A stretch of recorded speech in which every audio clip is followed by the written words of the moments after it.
खूबसूरत नौजवान लड़की की कहानी जो एक शराबी लड़के के साथ शादी हो जाती है। वह लड़का एक शराबी ही नहीं बल्कि एकदम काला था और उसके पास सरकारी नौकरी थी। कहते नहीं है सरकारी नौकरी का पावर ही ऐसा है कि लोग कुछ भी करने के लिए तैयार हो जाते हैं।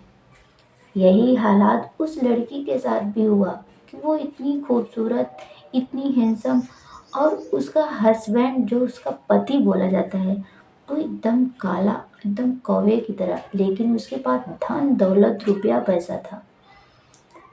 तो जब वह शादी करके अपने ससुराल जाती है अपने पति के साथ, क्योंकि वह हमेशा बचपन से ही गरीबी देखी थी, लेकिन ससुराल में जब अमीरी देखती है वह बहुत ही ज़्यादा खुश होती है।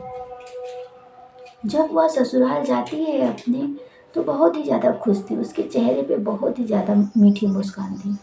लेकिन कुछ ही दिनों बाद वह मीठी मुस्कान उसका पति ऐसे छीन लेता है कि जैसे कभी सोच भी नहीं सकते थे आप। क्योंकि हर एक खूबसूरत लड़की के साथ यही हादसा होता है। आज मैं इसी हादसे से आप सभी को एक छोटा सा कहानी बताने वाली हूँ और इस कहानी को पूरा सुनिएगा और प्यारा सा कमेंट भी करिएगा कहानी अगर अच्छी लगे तो। चलिए कहानी को स्टार्ट करते हैं, लेकिन इससे पहले आप सभी से एक रिक्वेस्ट है कि जो भी हमारे नए दर्शक देख रहे हैं वो चैनल को सब्सक्राइब कर लीजिएगा और एक प्यारा सा लाइक कमेंट कर दीजिएगा। ये कहानी एक जबलपुर गांव की है जहाँ पे एक परिवार रहा करता था, लेकिन उस परिवार में बहुत ही गरीबी थी, बहुत ही गरीबी, जो खाने के लिए अन्न एक दिन में भी नहीं मिल पाता था। वो दिन भर मेहनत किया करते थे, फिर रात को खाने के लिए एक थाली खाना मिला करता था। उस घर में एक लड़की और एक लड़का था। उस लड़की का नाम अंशु बताया जाता है। अंशु घर की बड़ी लड़की थी जो अपने माँ बाप की इकलौती लड़की थी। उसके आने से माँ बाप को लगता था कि हमारे घर में एक लक्ष्मी आ गई है और यह लक्ष्मी मेरे घर में रोशन करेगी। जी हाँ, क्योंकि हर एक बेटी अगर किसी के घर में होती है, कुछ ही लोग हैं जो बेटी को मान सम्मान नहीं दिया करते हैं और जो कुछ लोग हैं जो बेटी को बहुत ही मान सम्मान दिया करते हैं। यही मान सम्मान उस अंशु को भी मिल जाता है घर में। वह देखते देखते बड़ी हो जाती है, करीब 22-25 साल की हो जाती है। उसका जो छोटा वाला भाई था बहुत काफ़ी दिनों बाद छोटा पैदा होता है और उसके आने से अंशु बहुत खुश हो जाती है कि मेरे एक भाई हो गया है और मैं उस भाई को प्यार से एक राखी बांधूंगी, क्योंकि हर एक बहन के अंदर ये लालसा होती है। अंशु देखते देखते जवान हो जाती है। वह पढ़ाई के लिए बहुत ही ज़्यादा मेहनत किया करती थी। जो बाप था वह कम ही खाता था लेकिन अपनी बेटी को पढ़ाता था। उसे लगता था कि मैं अपनी बेटी को पढ़ाऊंगा लिखाऊंगा और मेरी बेटी मेरे घर का चाँद बनेगी। यह सोचकर उसे खूब पढ़ाया और खूब लिखाया और अंशु जवान हो जाती है। अंशु जब जवान हो जाती है तो वह एक दिन कॉलेज से आ ही रही होती है, तभी उसकी मुलाकात एक लड़के से हो जाती है जिसका नाम राहुल बताया जाता है। जब वह राहुल को देखती है तो उसके अंदर कुछ कुछ होने लगता है, लेकिन जो राहुल होता है उसके भी अंदर कुछ कुछ होने लगता है अंशु को देखकर, क्योंकि अंशु बहुत ही ज़्यादा खूबसूरत थी। वह दोनों की मुलाकात होती है, फिर मुलाकात होने के बाद दोस्ती होती है, दोस्ती होने के बाद थोड़ा थोड़ा करके समय जैसे बीतता चला गया वैसे प्यार बढ़ता चला गया। लेकिन अंशु सोचती थी मैं आज बताऊंगी अपने घर पे, कल बताऊंगी, यह सोच के उन दोनों के समय बहुत काफ़ी ज़्यादा बीत गया। तभी एक दिन राहुल अंशु से कहा कि अंशु अब हम दोनों अलग नहीं रह सकते, अब अपने पापा से बोलो कि मेरी शादी करवा दें। यह अंशु कहने ही वाली थी, कह रही थी कि जिस दिन पापा मुझसे बात करेंगे उसी दिन मैं यह बात अपने पापा से बताऊंगी, मम्मी से, और हम दोनों एक हो जाएंगे।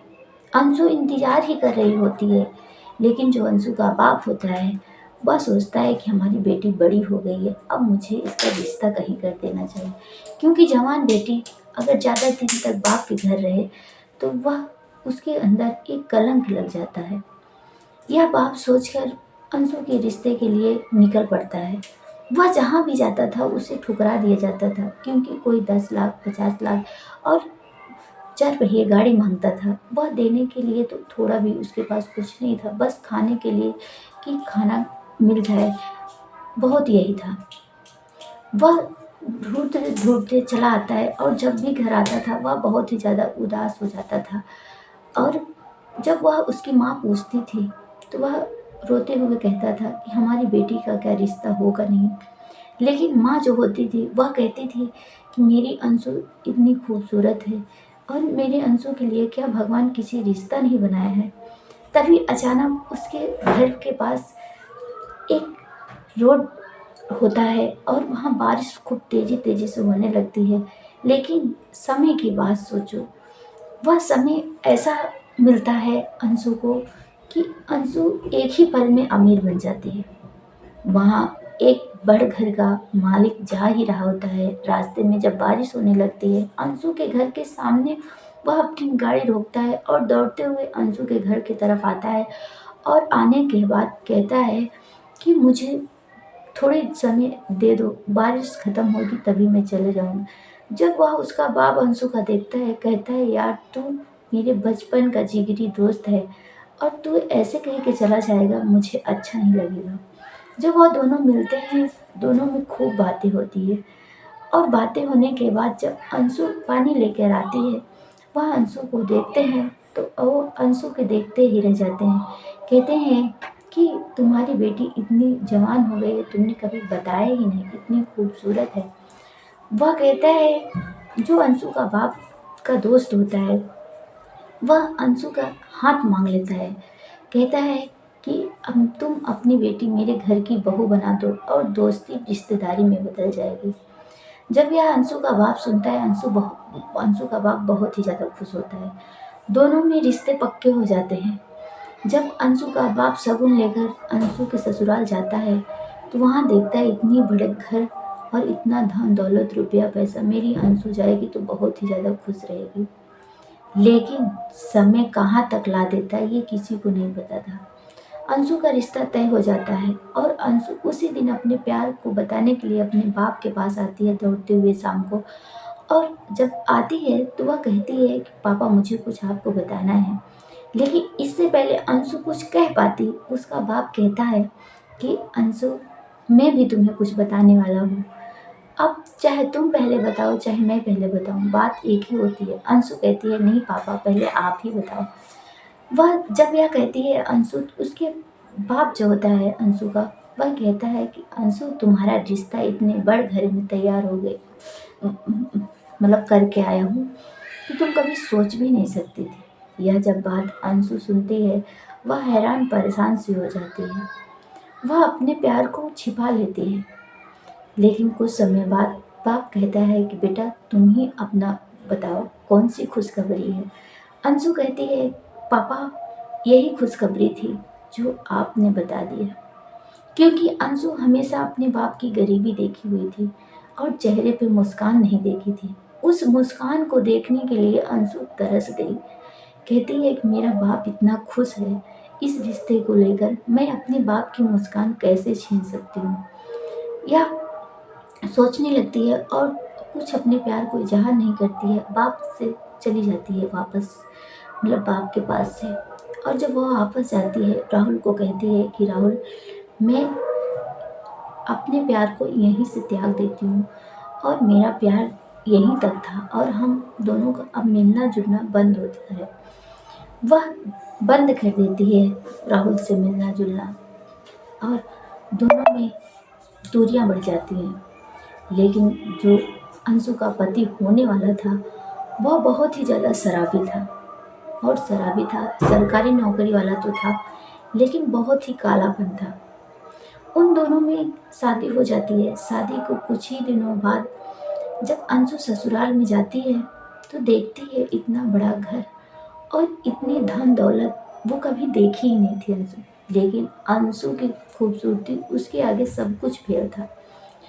कुछ समय ऐसे बीतता चला जाता है, तभी एक दिन उसके एनिवर्सरी का दिन था अंशु का, और पार्टी में उसके दोस्त काफ़ी आए हुए थे उसके पति का, और दोनों में खूब ही ज़्यादा बातें होती है। लेकिन जो अंशु के पति का दोस्त होते हैं, वह जब उन्हें अंशु को देखते हैं तो कुछ समय तक देखते ही रह जाते हैं। इतने काले लड़के को इतनी खूबसूरत लड़की कहाँ से मिल गई। वह शराब के नशे में पति को पहले अंशु के पति को शराब पिलाते हैं और शराब पिलाने के बाद अंशु के कमरे में घुस जाते हैं। घुसने के बाद अंशु के साथ वही हरकतें करने लगते हैं जो एक लड़की के साथ किया जाता है। अंशु चिल्लाती रहती है, चीखती रहती है, लेकिन वह उठने वाला है ही नहीं। पति कहता है कि वह इतने नशे में डूब जाता है कि वह अंशु को कहता है कि तुम बिस्तर पे लेट जाओ, जो भी मेरे दोस्त कहेंगे तुम्हें करना होगा। लेकिन अंशु वह चिल्लाती रहती है, नहीं ये ठीक नहीं है, मैं ये सब नहीं कर सकती हूँ। लेकिन जो वह दोस्त होते हैं उसके पति के, वह मानते नहीं हैं और पति को उसके शराब पिला पिला के उसको बेहोश कर देते हैं। बेहोश करने के बाद उसके साथ गलत हरकतें करने लगते हैं। गलत हरकतें करने के बाद जब वह मानते नहीं हैं, अंशु उसके पति को अपनी जगाने लगती है, लेकिन पति शराब के नशे में इतना बुद्ध हो जाता है कि उसकी आवाज़ें गूंजती है लेकिन सुनाई नहीं देती है। उसके दोस्त मिलकर अंशु के साथ वही गलत काम करते हैं जो नहीं करना चाहिए था। दूसरे दिन जब अंशु यह बात अपने पति को बताती है तो जो पति होता है शराबी, वह कहता है कि तुम ही कलंक हो और मेरे दोस्त कभी ऐसा कर ही नहीं सकते, क्योंकि तुम्हारे अंदर इतनी हवस है, क्योंकि तुम्हें धन दौलत रुपया पैसा कभी देखी नहीं हो और धन दौलत रुपया पैसों के चक्कर में तुमने अपने जिस्म को बेच दिया। अंशु रोते हुए अपने सास ससुर के पास जाती है और वहाँ कहती है कि मैंने ऐसा कुछ नहीं किया है।